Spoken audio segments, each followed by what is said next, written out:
నెల్లూరు జిల్లా కొడవలూరు మండలం గండవరం గ్రామంలో మహాశివరాత్రి పర్వదినాన్ని పురస్కరించుకుని మహాశివరాత్రి మహోత్సవాలు అత్యంత వైభవంగా జరుగుతున్నాయి. ఈ ఉత్సవాల్లో ప్రధాన ఘట్టమైన రథోత్సవ కార్యక్రమాన్ని రాష్ట్ర civil supply director Vemireddy Pattabhirami Reddy ఘనంగా ప్రారంభించారు. రథాన్ని లాగేందుకు భక్తులు భారీ సంఖ్యలో తరలివచ్చారు. కొడవలూరు మండల తహసీల్దార్ దేవాలయాన్ని సందర్శించి స్వామివారికి ప్రత్యేక పూజలు సమర్పించారు. ఉత్సవాల ఏర్పాట్లను మరియు భక్తులకు కల్పిస్తున్న సౌకర్యాలను పర్యవేక్షించారు. ఈ కార్యక్రమంలో దేవస్థాన చైర్మన్ ఆలం కొండయ్య మరియు దేవాదాయ శాఖ ఈవో ఉమాభాయి ఆధ్వర్యంలో అత్యంత క్రమశిక్షణతో నిర్వహించబడింది. భక్తులకు ఎటువంటి ఇబ్బందులు కలగకుండా ఆలయ కమిటీ వారు అన్ని ఏర్పాట్లు పూర్తి చేశారు. శివనామ స్మరణతో గండవరం వీధులన్నీ మారుమ్రోగిపోయాయి. ఓం సదావాయుస్తుతాయ శ్రీ వెంకటేశాయ నమః. ఓం చక్రవైకుంఠలోకాయ శ్రీ వెంకటేశాయ నమః. ఓం గిరికంజ విహారణే శ్రీ వెంకటేశాయ నమః. ఓం హరిచంద్రగోత్రేంద్ర శ్రావణే శ్రీ వెంకటేశాయ నమః. ఓం శంకరాజిన్యనేత్రాభ్యుషయాయ శ్రీ వెంకటేశాయ నమః. ఓం వసూప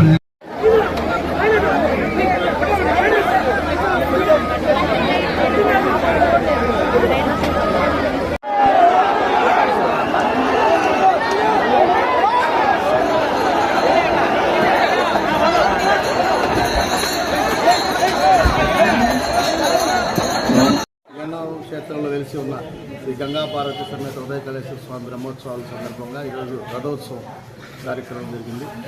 ఈ రథోత్సవానికి భక్తులు కానీ గ్రామస్తులు చుట్టుపక్కల అంగరంగ వైభవంగా అందరూ వచ్చి ఈ రథాన్ని జయప్రదం చేసి దిగ్విజయంగా రథోత్సవం జరగడం జరిగింది. ఏ సంవత్సరం లేని విధంగా ఈ సంవత్సరం భారీగా జనసమూహం కూడా రావడం 11 గంటలకి ప్రారంభించిన రథోత్సవం 12:30 కల్లా ముగించుకున్నాం.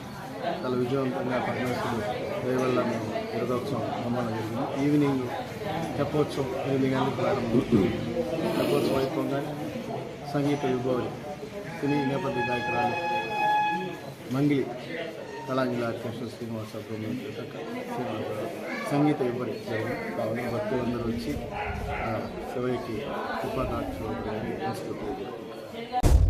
Please subscribe SS News AP.